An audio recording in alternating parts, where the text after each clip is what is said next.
राधे राधे बच्चों। आइए आपके लिए आज हम सेट नंबर 3 2024 लाए। देखिए इसका क्वेश्चन नंबर पहला है 26 156 का एलसीएम दिया हुआ है। 26 व 156 का एलसीएम 156 है, तो एचसीएफ ज्ञात करना है इनका। एचसीएफ क्या हो जाएगा इनका? पहली संख्या गुणे दूसरी संख्या बटे एलसीएम। 156 कैंसिल कर दीजिए तो ये आपका 26 हो गया आंसर। राइट। क्वेश्चन नंबर 2, इसमें सह अभाज्य संख्याओं का एक युग्म पूछ रहा है। इसमें संख्याएं दी हैं 14, 35, 18, 25, 31, 93, 32, 62। सह अभाज्य संख्याएं वो होती हैं जिनका उभयनिष्ठ गुणनखंड यानी मासा एक होता है, जो एक दूसरे से भी ना कटे, कोई ऐसा पहाड़ा जो दोनों को ना काट सके। तो 14, 35 में तो 7 से दोनों कट जाएंगे, इसलिए ये गलत है। 18, 25, 18 से ना 25 कटेगा, ना 25 से 18 कटेगा, और ऐसा कोई पहाड़ा भी नहीं है जो 18, 25 को काट दे, इसलिए यही सहभाज्य हमारा संख्याएं हैं। सहभाज्य संख्याएं हमारी कौन कौन है? सह अभाज्य संख्याओं का युग्म।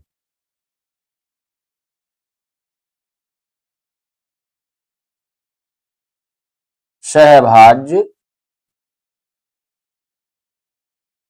संख्याओं का युग्म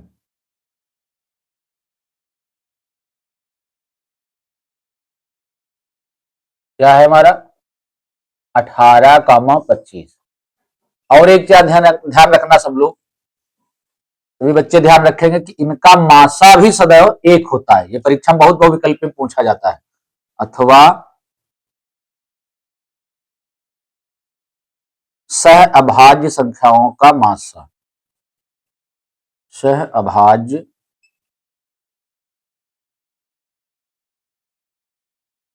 संख्याओं का मासा एक होता है। बहुविकल्पी में बहुत ज्यादा पूछा जाता है।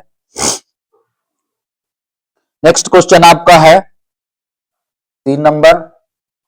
इसमें दो बिंदुओं के निर्देशांक दिए हैं। एक है पहला 5,0, दूसरा दिया हुआ है -12,0।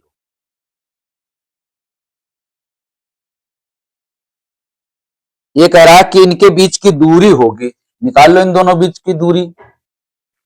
d बराबर √x1, इसके ऊपर लिख लेंगे x1 y1 x2 y2, x1 minus x2 का होल स्क्वायर। x1 5 है, माइनस x2 कितना है आपका -12, तो हो जाएगा +12, और इसका वर्ग, प्लस y1 माइनस y2, 0 में से 0 घटाओ, इसका वर्ग, तो ये हो जाएगा आपका 12, 5, 17, 17 का वर्ग 289, और प्लस 0 का वर्ग तो 0 ही रहेगा, और फिर आ जाएगा √289, और फिर इसका वर्गमूल हो जाएगा 17। ये आपका आंसर हो गया। ये आपका डी पार्ट सही है। क्वेश्चन नंबर 4,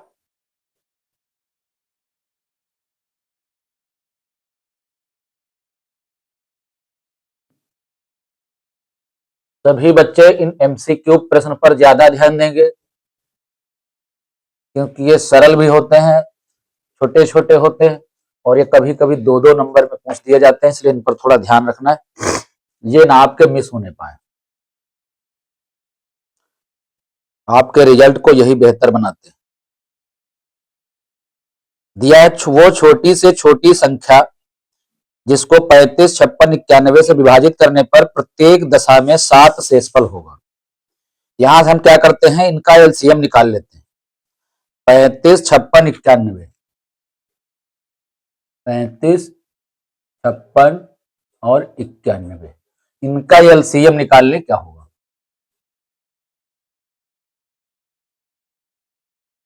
इधर साइड में निकाल लेते हैं। 35, 56 91। पहले 2 से काट दीजिएगा, 35 नहीं कटेगा, उतार लो। 2 दूना 4, 2 अठी 16, 2 से नहीं कटेगा। फिर 35 उतार लीजिए, 2 एकम 2 चौकू 8, फिर 91 को उतार लो। फिर 35 उतार लीजिएगा, 2 सती 14। अब 5 से काट दीजिए इसको, 5 सत्ते 35, 7 नहीं कटेगा, 91 भी नहीं कटेगा। 7 से कैंसिल कर दीजिए, 7 एक कम, 7 एक कम और 7 एक कम, 2 बचे 21, 7 रुक 21। अब आप 13 से इसको काट दीजिएगा, तो इसका एलसीएम क्या आ गया?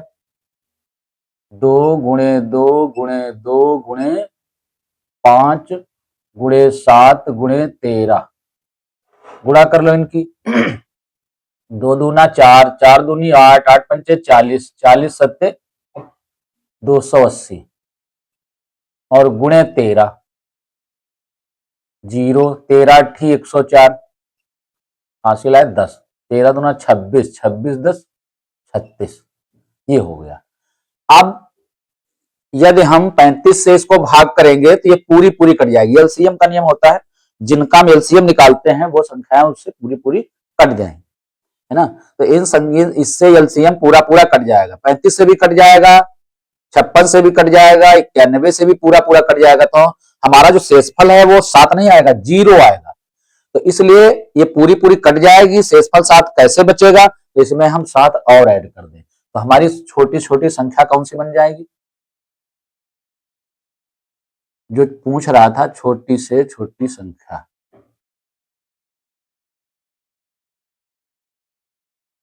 छोटी से छोटी संख्या बराबर ये आ जाएगी लासा प्लस 3640। वो 7 जोड़ दीजिए लासा में, जितना लासा आया है इसमें 7 जोड़ दीजिएगा, ये हो जाएगा 3640 प्लस 7, ये बन जाएगा 3647। ये आपकी संख्या।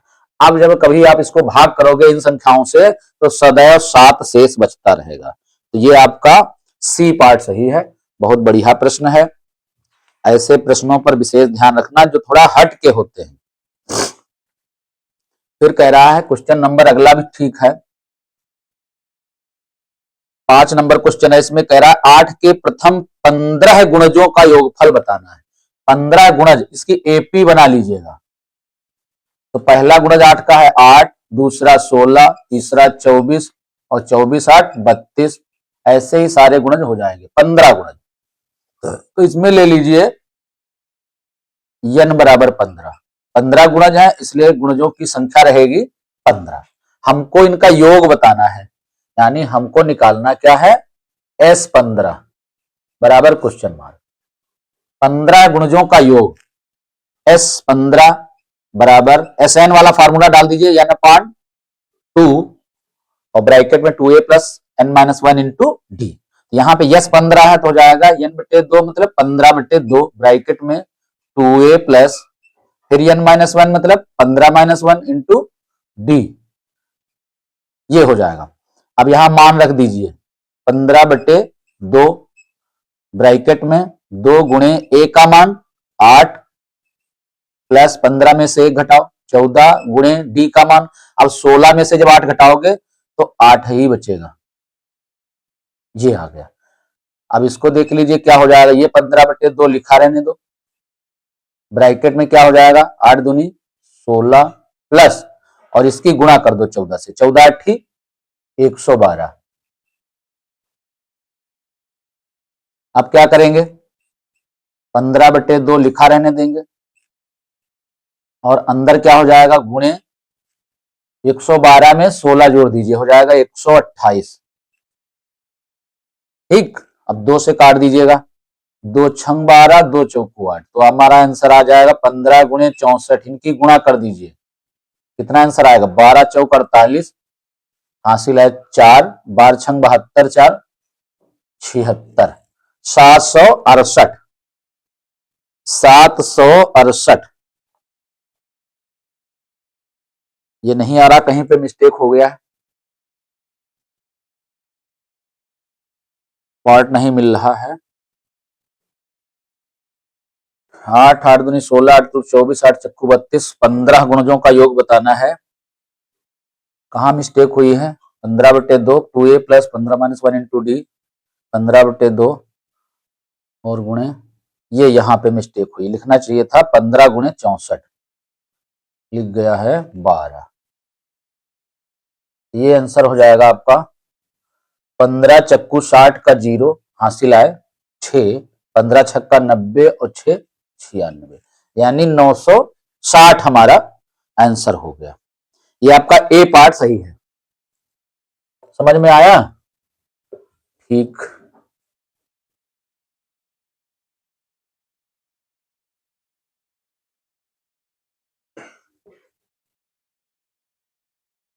अब अगला प्रश्न आपकी स्क्रीन पर आने वाला है तत्काल। Question number 6। जब भी बहुत ज्यादा पूछा जाता है, इसमें द्विघात समीकरण दिया हुआ है x² plus 2x minus p बराबर 0 और एक मूल दिया है जिसको आप कह सकते हो x बराबर -2। एक मूल -2 है तो p का मान ज्ञात करो। तो x बराबर -2 लिख लीजिए पहला मूल और p का मान ज्ञात करना, p बराबर क्वेश्चन मार्क, तो इसी में रख दीजिए x का मान -2। तो क्या हो जाएगा? -2 का वर्ग प्लस 2 गुणे -2 माइनस p बराबर 0। ये हो जाएगा इसका वर्ग 4 और -2 दूना 4 और माइनस p बराबर 0। 4 में से 4 घटा दो, 0 माइनस p बराबर 0। 0 में से p घटाओगे तो माइनस p बराबर 0 और ये माइनस जब उधर जाएगा तो विलुप्त हो जाएगा, -0 हो जाएगा। माइनस में 0 लिखा नहीं जाता, इसका मतलब p बराबर 0 रहेगा। ठीक। अब क्वेश्चन नंबर आपका आ रहा है 7। Question number 7।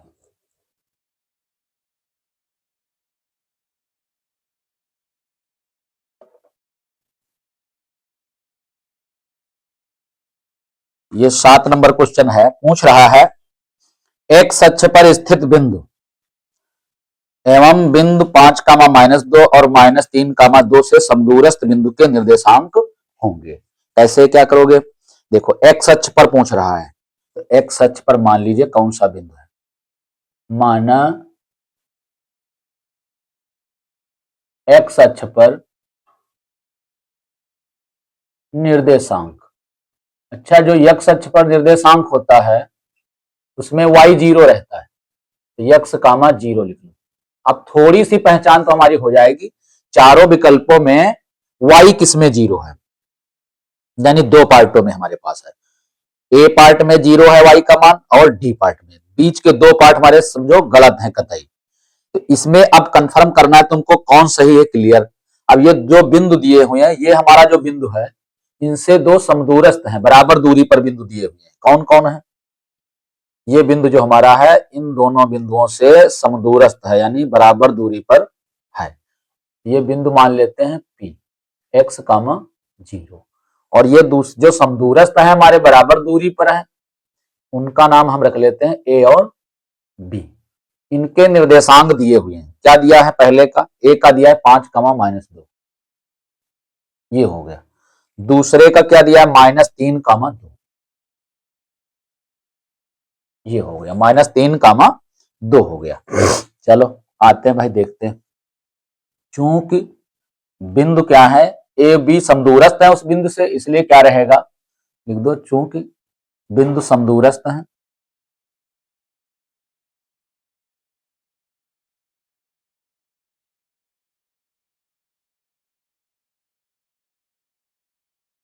इसलिए पी ए बराबर पी बी,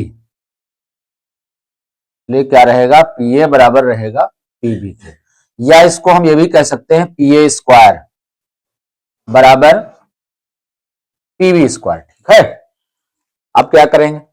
अब यहां पे जब हम दो बिंदुओं बीच की दूरी का वर्ग कर दिए हैं तो हमको अंडर रूट लगाने की कोई जरूरत नहीं है, हम सीधे लिखेंगे x1 - x2 का whole square plus y1 - y2 का होल स्क्वायर बराबर वही फार्मूला उधर भी रहेगा, x1 - x2 का whole square plus y1 - y2 का होल स्क्वायर, ये हो जाएगा। अब मान रखो इसी में, ये आपका x1 y1 है, मान सकते हो x1 y1, और ये हो जाएगा x2 y2, ये x1 y1, ये भी हो जाएगा x2 y2। रखिएगा x1 x ही है, माइनस x2 कितना है 5, इसका वर्ग, plus y1 minus y2, y1 आपका 0 है, माइनस y2 आपका -2 है, तो हो जाएगा +2, इसका वर्ग। फिर वही आओ, x1 माइनस x2, x1 आपका x ही है, माइनस x2 आपका -3 है, तो हो जाएगा +3, इसका वर्ग, plus y1 minus y2, 0 minus 2, और इसका वर्ग। खोल दो, इसमें लगा दो a माइनस बी का whole square, A square plus B square X square plus 5 का वर्ग 25 माइनस 2ab, 5 और x की गुणा 5x, उसका दूना 10x, और लास्ट में प्लस, ये 0 में 2 जोड़ दो, 2 का वर्ग 4, इधर a प्लस बी का होल स्क्वायर खोल दीजिएगा, A square X square plus B square 3 का वर्ग 9 प्लस 2ab, 3 और x गुणा 3x, उसका दूना 6x, प्लस 2 का वर्ग, 0 में से 2 घटाओ -2, उसका वर्ग 4, ये plus 4 cancel, x square cancel. अब क्या बचा, माइनस के 10x, इधर से ले आओ 6x माइनस के हो जाएंगे, उधर बचे 9, इधर से 25 भेज दो, माइनस के हो गए, ये दोनों जुड़ के हो गए माइनस के 16x, और इधर वो घटा दीजिएगा, तो बच्चे माइनस के आपके 16, 25 में से 9 घटा दो, माइनस के बच्चे 16, माइनस माइनस कैंसिल, 16 एक कम 16, x बराबर क्या आ गया 1। तो हमारा जो निर्देशांक था, तो x की जगह डाल दीजिए 1, डाल दीजिए x का मान, तो 1, 0, तो हमारा कौन सा पार्ट सही निकला, यानी ए पार्ट हमारा जो है 1, 0, यानी डी पार्ट हमारा सही निकला, ए और डी में डी पार्ट हमारा सही। समझ में आ गया होगा सबकी, इस पर ध्यान रखेंगे। ये क्वेश्चन हमारा 4 नंबर में भी आ जाता है, 2 नंबर में भी आ जाता है, और देखिएगा बहुविकल्पी में भी बना के डाल दिया है। तो इस प्रश्न पर हमको आप मार्क कर लीजिएगा, जिन सवालों को मार्क करवाया जाए उन पर विशेष ध्यान रखना, उनको हमेशा रिवीजन करते रहिए। ये सवाल हमारे जो है कंफ्यूजन वाले हैं, और थोड़ा बड़े बड़े क्वेश्चनों में भी आ सकते हैं। नेक्स्ट क्वेश्चन आपका है 8 नंबर, इसमें दिया है द्विघात समीकरण 2x square minus 5x plus 4 बराबर 0, माइनस 5x प्लस 4 बराबर 0, मूलों की प्रकृति पूछ रहा है। तो इसके लिए हमको क्या करना पड़ता है, विविक्तकर निकालना पड़ता है, D B square minus 4ac, B का वर्ग कर दीजिए -5 का वर्ग, और -4 गुणे ए का मान 2 और गुणे सी का मान 4, क्या आंसर आ जाएगा 5 का वर्ग 25 -4 दूनी 8, 8 चक्कू 32, यानी विविक्तकर हमारा -7 आ जाएगा। अब प्रकृति हमारी कैसी होगी, अगर ये प्लस का आता तो हम लिखते मूल वास्तविक हैं, अगर ये 0 आता तो हम लिखते मूल वास्तविक हम समान है। अब ये माइनस में आया, हम क्या लिखेंगे, प्रकृति में इसकी क्या लिखा जाएगा, अतः मूल वास्तविक नहीं है, या ये भी कह सकते हैं मूल काल्पनिक है, मूल वास्तविक नहीं है। अब प्रकृति का भी कह सकता है नाम, लक्षण भी कह सकता है कि मूलों के लक्षण बताइए, तो कंफ्यूज नहीं होना है, प्रकृति लक्षण एक ही बात है। इसमें आपका पार्ट सही है बी वाला, काल्पनिक यानी वास्तविक नहीं, चाहे काल्पनिक कहो, काल्पनिक भी मिल सकता है। अब सोचोगे वहां ध्यान रखना है, काल्पनिक कभी बताया नहीं गया, ध्यान रखना, जो मूल वास्तविक नहीं है उनको हम काल्पनिक भी कह सकते हैं। तो वास्तविक ना मिले, काल्पनिक लिखा मिले तो वो भी सही माना जाएगा। अगला नेक्स्ट क्वेश्चन आपका 9 नंबर है, ये रहा आपकी स्क्रीन पर। अब देखिएगा इसमें क्या कह रहा है, ये कि दो त्रिभुज एक दूसरे के समरूप होंगे, कब होंगे, यदि इनके संगत कोण बराबर हो, तो होते ही समरूप हैं। यदि इनकी संगत भुजाएं समानुपाती हो तब भी समरूप होते हैं। सी पार्ट ए और बी दोनों या इनमें से कोई नहीं, ए और बी दोनों माने जाएंगे। राइट, तो यहां पे लिख दीजिए यदि दो त्रिभुज एक दूसरे के समरूप होंगे, है ना, तो इसका कौन सा पार्ट सही है, ए बी दोनों, इसका आंसर ही लिख दीजिए, है ना, ए व बी दोनों डायरेक्टली लिख दीजिएगा। क्वेश्चन नंबर 10, इसमें दिया हुआ है, चित्र बना हुआ है ये,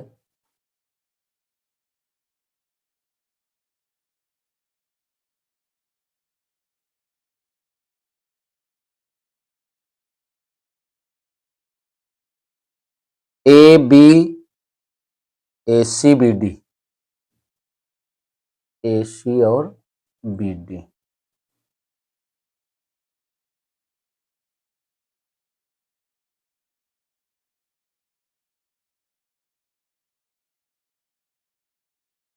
राय दिया हुआ है त्रिभुज ओडीसी समरूप त्रिभुज ओबीए, दोनों त्रिभुज समरूप हैं और इसमें कोण दिया हुआ है बीओसी, बीओसी आपका दिया है ये 125 अंश, दूसरा 70 अंश का सीडीओ दिया है, ओए बी का मान बताना है, ओए बी ये वाला एंगल आपको बताना है। तो ये इस प्रकार से भी बता सकते हो, देखो चूंकि ये दोनों समरूप है त्रिभुज, इसलिए जानते हो क्या होगा, इसलिए ये कोण इसके बराबर होगा, ये वाला 70 बी के बराबर होगा। यहां लिख दीजिए कोण बी बराबर कोण डी बराबर 70 अंश, ये आ गया।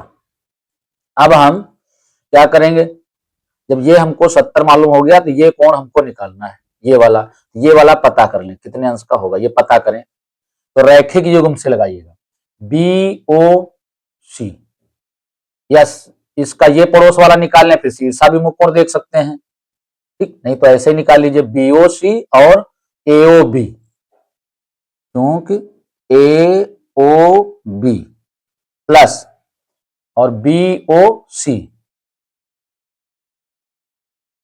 बराबर 180 अंश, ये होगा रैखिक युग्म से, रैखिक युग्म से, है ना। अब मान रख दीजिएगा, एओ बी का मान याद करना, लिखा रहने दो, एओ बी बहुत बढ़िया प्रश्न है, पूछा भी खूब जाता है, उसका मान दिया 125 बराबर 180 अंश। अब एओ बी का मान निकालेंगे तो क्या आ जाएगा, देखिएगा 180 और ये पक्षांतर कर दीजिए 125, क्या आएगा आंसर, 10 में से 5 गए 5 और यहाँ 17 में से 12 गए 5, यानी 55 अंश हमारा एंगल आ जाएगा, ये 55 आ गया। अब इस त्रिभुज एओ बी में आ जाओ, चूंकि त्रिभुज एओ बी में हमको कौन सा कोण निकालना है, ओ ए बी का मान, कोण ओ ए बी, त्रिभुज के तीनों अंतः कोणों का योग 180 अंश होता है, सब लोग जानते हो, है ना। अब दो कोण तो हमको मालूम हो गए, ये बी कोण हमारा 70 का है और ये अभी 55 निकला है, ये दोनों जोड़ के घटा दो 180 में से, ये कोण अपने आप मालूम हो जाएगा, 70 और प्लस जो अभी आया है 55, दोनों जोड़ दीजिएगा तो क्या हो जाएगा 180 माइनस 5 जीरो में जोड़ दो 7 5 12 125, घटा दीजिएगा, फिर 180 में से 125 घटाओगे जब तक फिर वही 55 अंश आ जाएगा, तो इसका मतलब हमारा पार्ट सही है, कौन सा, ए पार्ट सही है, राइट। तो आशा है समझ में आ गया होगा अच्छी तरीके से, है ना। अगर समझ में आ गया है तो आप इस वीडियो को दूर दूर तक शेयर करिए, सब्सक्राइब करिए, करवाइए और लाइक करिए।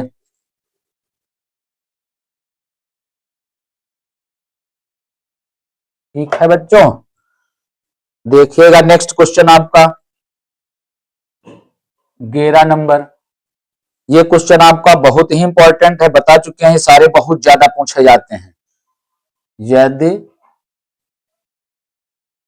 साइन थीटा बराबर कॉस थीटा तो थीटा का मान होगा, पहली बात तो ऐसे देख सकते हैं कि कौन सा कोण है जिसके साइन और कॉस के दोनों मान बराबर होते हैं, कौन सा कोण है? वो साइन 45 है, साइन 45 cos 45, यानी 45 अंश कोण हमारा है जिसके दोनों मान बराबर होते हैं। तो यहाँ 45 अंश ऐसे ही हम टिक कर सकते हैं। बी पार्ट आपका सही है।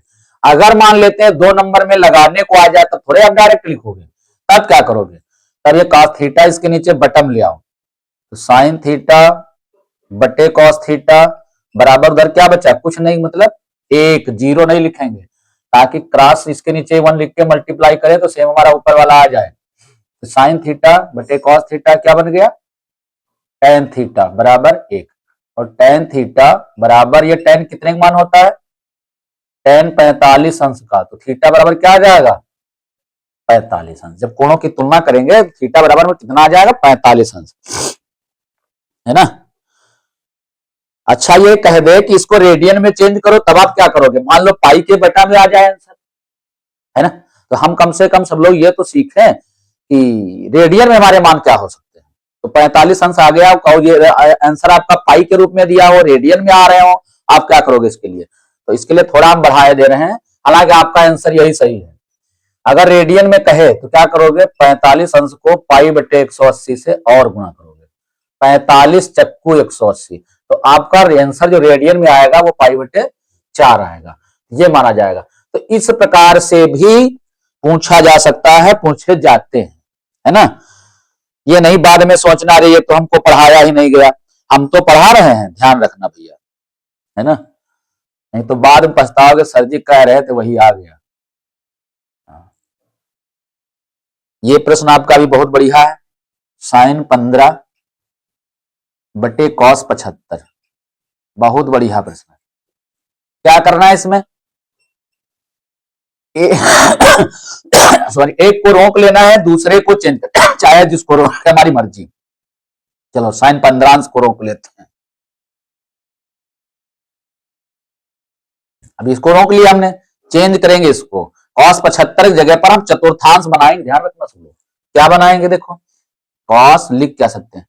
90 माइनस 15, जितने अंश रोका जाता है कोण वही घटाया जाता है, ठीक है। देखिएगा, तो अब इसमें से आप 15 घटाओगे जब 90 में से, तो 75 ही बचेगा, फिर cos 75 आपका वापस हो जाएगा। लेकिन ये आपका चतुर्थांश बन गया, ये लिखा रहने दो, साइन 15 बटे, अच्छा cos 90 माइनस थीटा वाला चतुर्थांश लगाओगे, cos 90 माइनस थीटा बराबर साइन थीटा, यहां साइन 15 हो जाएगा, साइन 15, और ये दोनों हो जाएंगे कैंसिल, एक कम। क्या आंसर आ गया? 1, बस लग गया, है ना। वैसे इसको ना अगर ये याद रहे, भूल जाए, तो हमको याद रखना है साइन कोई भी कोण ऊपर हो नीचे बटा में हो तो समझ लो 1 मान उसका आएगा, ये ध्यान रखना। नेक्स्ट क्वेश्चन आपका आ रहा है 13 नंबर, ये बहुत ही इंपॉर्टेंट प्रश्न है।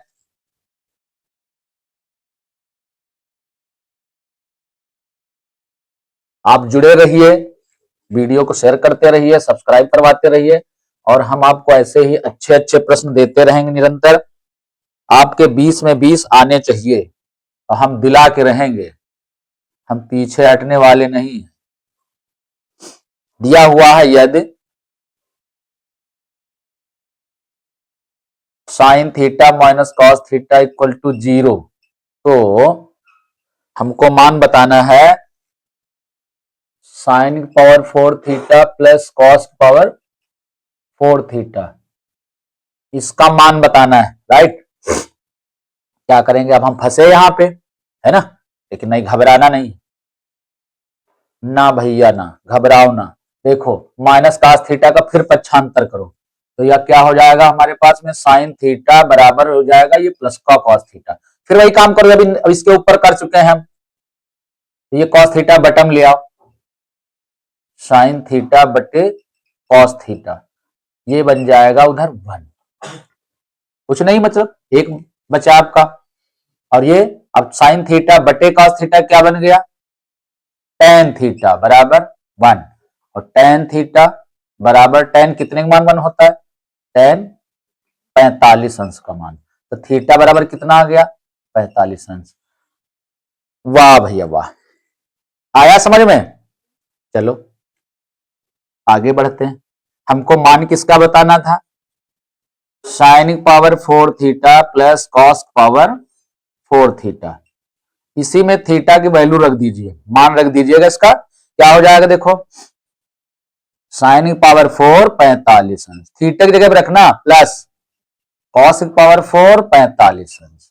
अब क्या करेंगे, साइन 45 का मान रख दो 1/√2 भैया, अब बस इसकी घात 4 लिख दो, प्लस इसका भी डाल दो cos 45 का मान 1/√2, इसकी भी पावर 4 लिख दो, है ना।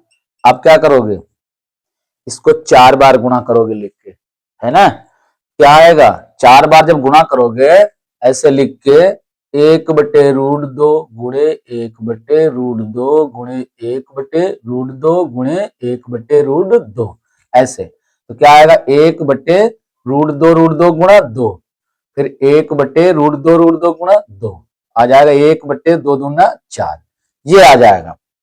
यहां लिख दीजिएगा 1/4 प्लस इसका भी वही आएगा 1/4, हर समान है इनके तो क्या आ जाएगा 4 लासा ले लो। हर जब समान होते हैं तो अंश जो होते हैं उनको वैसे ही उतार लिया जाता है, 1 + 1, तब क्या आ जाएगा 2/4, कैंसिल कर दो, 2 1 कम 2, 2 दूना 4, हमारा उत्तर क्या आ गया 1/2। हुआ ना हलवा, वाह भाई, बोलते नहीं हो तुम लोग हैं।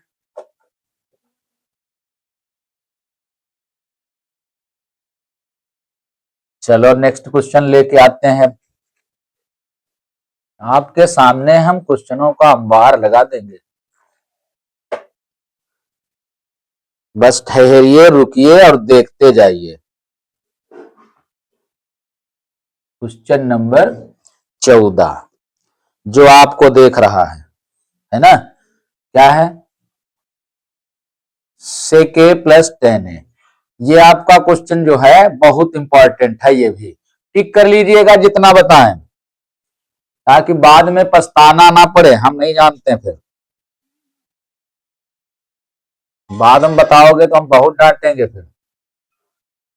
आई बात समझ में, तो भैया ये प्रश्न आपका बहुत इंपॉर्टेंट है, और एक क्वेश्चन आपकी बुक में है वो भी बहुत इंपॉर्टेंट है ना, थोड़ा सा परिवर्तन किया है, बस इसमें बदल दिया है मान। चलो इसको हल करके विकल्प ढूंढना, ये आपका प्रश्न जो है 2 नंबर में भी आ सकता है, इसको हम चेंज कर लेंगे, 1/cos a प्लस इसको चेंज कर लेंगे sin a/cos a, ये हम लिखा रहने देंगे, सदैव हम साइन कॉस को नो चेंज रखते हैं, कोई परिवर्तन नहीं करते हैं। देखिए कॉस ए हमको इसमें लासा मिल जाएगा, फिर हम अंशों को उतार लेंगे, 1 + sin a, ब्रैकेट हम कर लेंगे इसको, इनटू आगे भी लिखा है 1 - sin a, ये उतार लेंगे। अब क्या बन गया जरा देखो, अब ऊपर हमारा फार्मूला बन गया है a + b a - b, लगा दो a² - b², क्या हो जाएगा 1 - sin² a बटे cos a, 1 - sin² a बराबर क्या होता है cos² a, और बटे cos a, यहां से cos a कैंसिल कर दीजिए, यहां से घात काट दीजिए, समझ लो यहाँ एक cos a आपका बच्चा है, तो आंसर क्या आ गया cos a। आया समझ में भैया, चलो बहुत अच्छे हो आप लोग, है ना, बच्चे हमारे बहुत अच्छे हैं, बहुत अच्छे समझते भी हैं। नेक्स्ट क्वेश्चन आपका जो हम 15 नंबर लेके आ रहे हैं, ये थोड़ा सा कंफ्यूजन वाला है, दिमाग लगाइएगा सब लोग, है ना, खोपड़ी मत लगाइए। देखो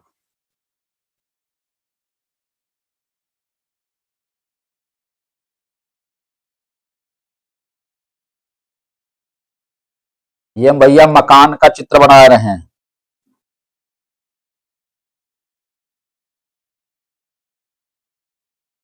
है ना, तारीफ कर देना भैया कमेंट में, अच्छा बनाओ, है ना भैया,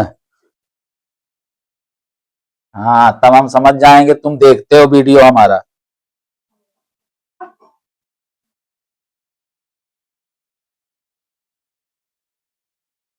ऐसे तो हमको पता नहीं लगेगा। आप ध्यान दीजिएगा इस पे क्या पूछ रहा है, बिंदु O को A तथा P से देखने पर अवनमन कोणों की माप होगी। अब हम बिंदु A से देखेंगे O को और P से O को देखेंगे तो अवनमन कोण की माप होगी। क्या होगी? बस यही से आपका प्रश्न जो है घुमाऊ है। अच्छा, अवनमन कोण हम लोग क्या कैसे जानते हैं? जहां जिस बिंदु से हम लोग देखते हैं वहां सदैव उन्नयन कोण बनता है, ये ध्यान रखना। ठीक। और दूसरे बिंदु पर जो होता है अवनमन कोण बनता है। जैसे हम ए से देखेंगे तो यहां बनना है ओ पर 45 अंश का, पी से देखेंगे तो यहां कोई कोण ही नहीं बन रहा है। नहीं बनना है तो पता करो भैया, बैठे काहे हो। देखो, ये हमारा जो लंबवत भुजा है तो यहाँ 90 अंश कोण बनेगा, ये कोण हम निकाल लें।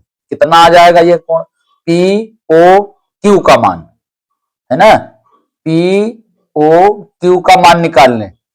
त्रिभुज के तीनों अंतः कोणों का योग 180 अंश होता है। 180 अंश में से हम घटा दें 60 और ये 90, 60 और 90 को जोड़ के घटा दें, ये हमारा एंगल आ जाएगा भैया 150 अंश। ठीक, ये बचेगा 30 अंश, यानी ये कोण हमारा आ गया 30 अंश का। आप बताओ भैया, ये कोण हमारा कितना था? ए से देखने पर अवनमन कोण 45 अंश, पी से देखने पर कितना आया? 30 अंश। तो हमारा आंसर कौन सा बना? बताओ, अवनमन कोण कौन से हो गए? ए और पी से देखने पर, ए व चूंकि ए व पी से देखने पर बने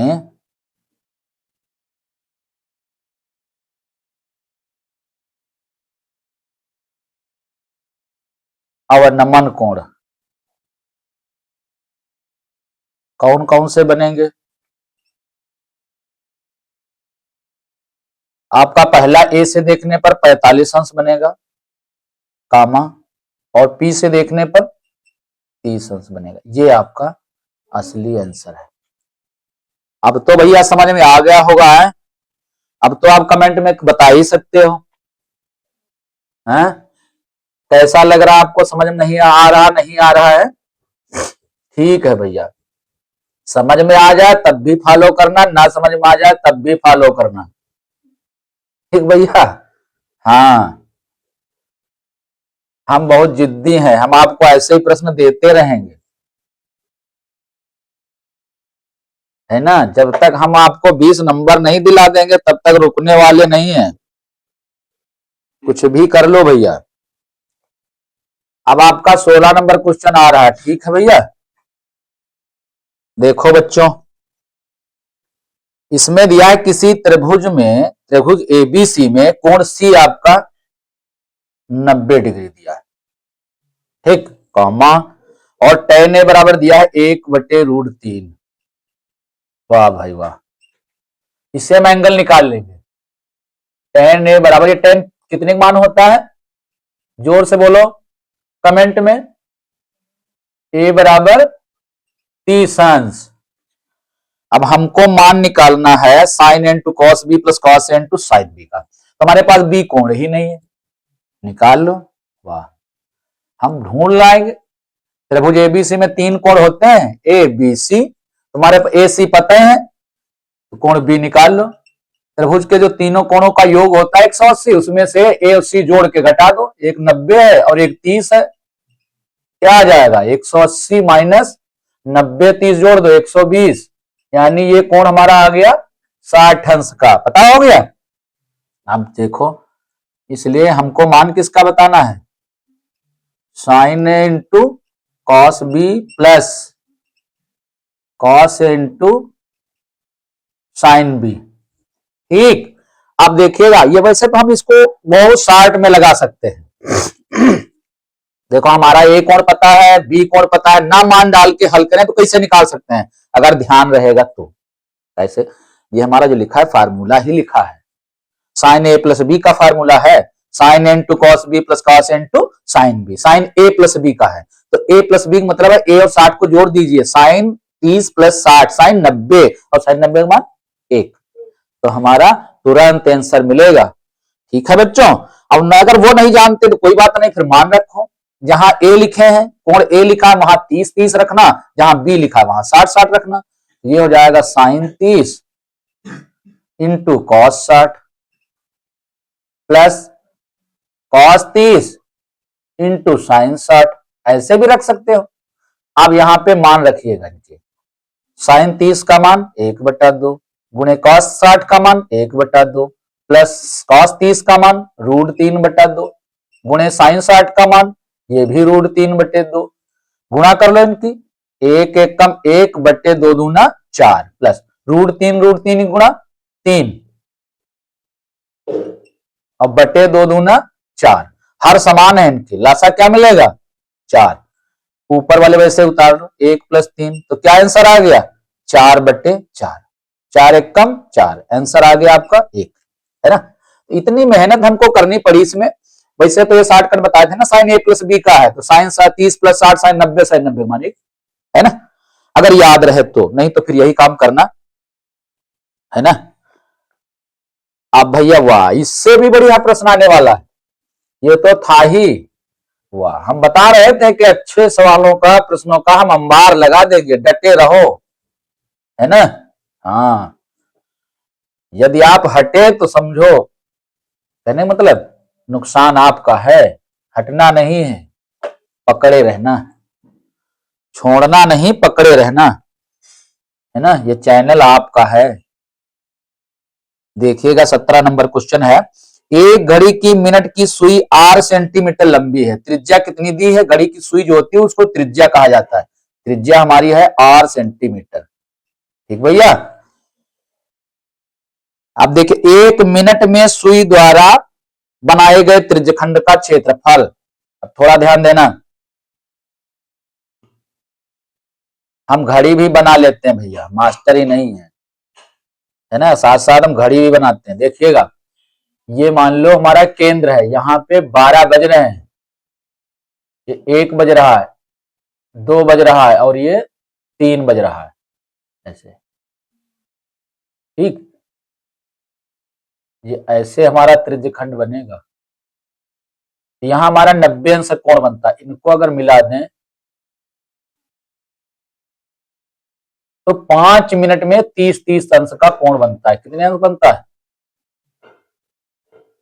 यहां पर जब सुई आती है तो 15 मिनट हो जाते हैं, यानी हर 5 मिनट पर 30 अंश का कोण बनता है, तो यहां लिख दो, चूंकि 5 मिनट में सुई द्वारा बना कोण, सुई द्वारा बना कोण कितने बनेगा भैया 30 अंश का। अब क्या करेंगे, इसलिए 1 मिनट में बताना है, 10 मिनट में भी पूछता है कभी कभी कि 10 मिनट में, घड़ी की सुई द्वारा 10 मिनट में बनाए गए त्रिज्यखंड का क्षेत्रफल ज्ञात कीजिए, कभी 5 मिनट में, कभी 1 मिनट में, कभी 2 मिनट में, जैसा कहे। 5 मिनट में तो 30 अंश कोण बनेगा, 10 मिनट तो कितना बनेगा 60 अंश का, और 5 मिनट में 30 अंश का, तो 1 मिनट में कितने अंश का बनेगा 30/5, 5 छक्का 30, 6 अंश का कोण बनेगा। ये हमारा समझो कोण मालूम हो गया थीटा। अब निकाल लो त्रिज्यखंड का क्षेत्रफल, सुई द्वारा बनाए गए, सुई द्वारा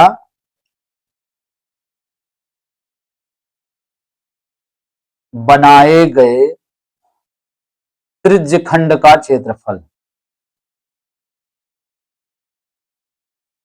त्रिज्यखंड का क्षेत्रफल क्या फार्मूला होता है, सबको याद होगा, लिख दो भैया, θ/360 इंटू πr², मान रख दो, थीटा का मान आपका 6 अंश आ चुका है, बटे 360 इंटू πr², त्रिज्या आरे रहेगी, 6 कम 6 और 6 छाक 36, तो क्या आ जाएगा, क्या आ रहा है 1/60, नहीं, गुणा कर दो इसकी, πr² की 1 से कर दो, तो πr² एक कम πr² बटे 60, आगे लिख सकते हो वर्ग सेंटीमीटर।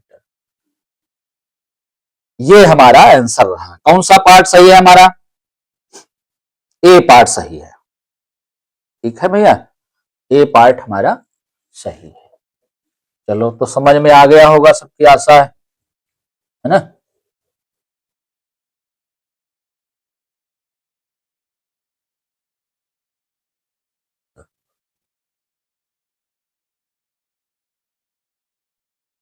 आपका है, अब आ रहा आपका 18 नंबर क्वेश्चन, जिसमें कह रहा है 1/2 सेंटीमीटर व्यास वाले किसी ठोस अर्धगोले का संपूर्ण पृष्ठीय क्षेत्रफल ज्ञात कीजिए। बहुत बढ़िया, अच्छा प्रश्न है। देखिएगा, व्यास दिया है आधा सेंटीमीटर, व्यास बराबर 1/2 सेंटीमीटर। अब इसकी त्रिज्या निकाल लीजिए, क्या आ जाएगी, आधी के भी आधी। और आधी करना हो तो क्या करेंगे, 1/2 जो लिखिए इसको और 2 से जब भाग कर देंगे इसकी भी आधी हो जाएगी। ये लिख लीजिए 1/2, भाग की जगह जब आप गुणन निशान लगाओगे तो ये 2 का उल्टा करके लिख दिया जाएगा 1/2। ये आ जाएगा 1/4 सेंटीमीटर, यानी हमारी त्रिज्या क्या बन गई, 1/4 सेंटीमीटर। अब निकाल लीजिएगा जो हमको मान बताना है, अर्धगोले का संपूर्ण पृष्ठीय क्षेत्रफल, यानी कुल पृष्ठीय क्षेत्रफल। यहां लिख दीजिएगा अर्धगोले का कुल पृष्ठीय क्षेत्रफल, या संपूर्ण पृष्ठीय भी कह सकते हो, कुल पृष्ठीय क्षेत्रफल क्या हो जाएगा, फार्मूला हमारा होता है 3πr²। ये हमारा एमसीक्यू में भी पूछा जाता है, डायरेक्ट फार्मूला भी पूछा जाता है। अर्धगोले का कुल पृष्ठीय क्षेत्रफल होगा तो 3πr², तो ऐसे ढूंढ लेंगे, बहुत बढ़िया है। हम मान रख देते हैं, देखिए पाई के रूप में आंसर आ रहा है, इसलिए 3 पाई को रोक लीजिएगा, 1/4 डाल के वर्ग कर दो इसका त्रिज्या की जगह पर, ये आ जाएगा 3 पाई गुणे 1 का वर्ग 1, 4 का वर्ग 16। तो आंसर हमारा क्या आ जाएगा, ऐसे भी कर सकते हो, 3 एकम 3/16 पाई, आगे लिख दो वर्ग सेंटीमीटर, है ना, समझ में आ गया होगा। नेक्स्ट क्वेश्चन आपका है 19 नंबर, ये भी बहुत ही अच्छा प्रश्न है, काफी पूछा जाता है। इसमें माध्य माध्यक दिया हुआ है, माध्य आपका दिया है 26.1 और माध्यक आपका दिया हुआ है 25.8, ये दिया हुआ है। बहुलक ज्ञात करना है, निकाल लीजिए, बहुलक बराबर 3 माध्यक -2 माध्य, ये हमारा जो है फार्मूला होता है, इसे मान रख दीजिएगा। 3 गुणे माध्यक डाल दीजिए 25.8 -2 गुणे माध्य रख दीजिएगा 26.1। बहुत बढ़िया सरल प्रश्न है, 3 से गुणा कर दो, 3/24 के 4 हासिल है 2, और 3×5 = 15, 2 17 हासिल 1 आया, 3 दूना 6, 1 7, माइनस और गुणा कर दो, 2 एकम 2 और 2 छंग 12 हासिल 1 आया, 2 दूना 4, 1 5। ये अब घटा दीजिएगा, तो 4 में से 2 घटा दो 2 आ जाएगा, और 7 में से 2 घटा दो 5, और फिर 7 में से 5 घटा दो 2, तो 25.2 ये हमारा हो गया बहुलक। 25.2 कौन सा पार्ट हमारा सही है, हमारा सी पार्ट सही है ना। नेक्स्ट क्वेश्चन आपका है 20 नंबर, ये देखिए, कह रहा है केंद्रीय प्रवृत्ति की माप है। केंद्रीय प्रवृत्ति की माप कौन सी होती है बच्चों, देखो बारंबारता को नहीं माना जाता है, संचयी बारंबारता को नहीं कहा जाता है, किसको किसको कहा जाता है, माध्य आपका, माध्यक और बहुलक, ये क्या है, इनको कहा जाता है केंद्रीय प्रवृत्ति की माप कहा जाता है। तो इसमें दिया हुआ है ए पार्ट आपका बारंबारता, तो ये तो कतई गलत है, माध्य ये सही है, माध्यक ये भी सही है, और डी पार्ट में लिखा बी सी दोनों, ये आपका पार्ट सही है। केंद्रीय प्रवृत्ति की माप है, कौन कौन है, लिख दो, केंद्रीय प्रवृत्ति की माप कौन कौन हो जाएगी, इसमें जो दी है, इसमें जो दी है वो आपका डी पार्ट सही है, माध्य माध्यक दोनों माने जाएंगे, माध्य कामा माध्यक ये दोनों है। इसका मतलब हमारा पार्ट कौन सा सही है, डी पार्ट सही है, जिसमें लिखा है ये हमारा डी पार्ट सही है। इसमें बी तथा सी दोनों, बी तथा सी दोनों, ये हमारे डी वाला पार्ट जो है सही माना जाता है। ठीक है बच्चों, अब ये हमारा वीडियो यहीं पे समाप्त होता है। अब नेक्स्ट अगले वीडियो में मिलेंगे हम, है ना। तब तक के लिए धन्यवाद।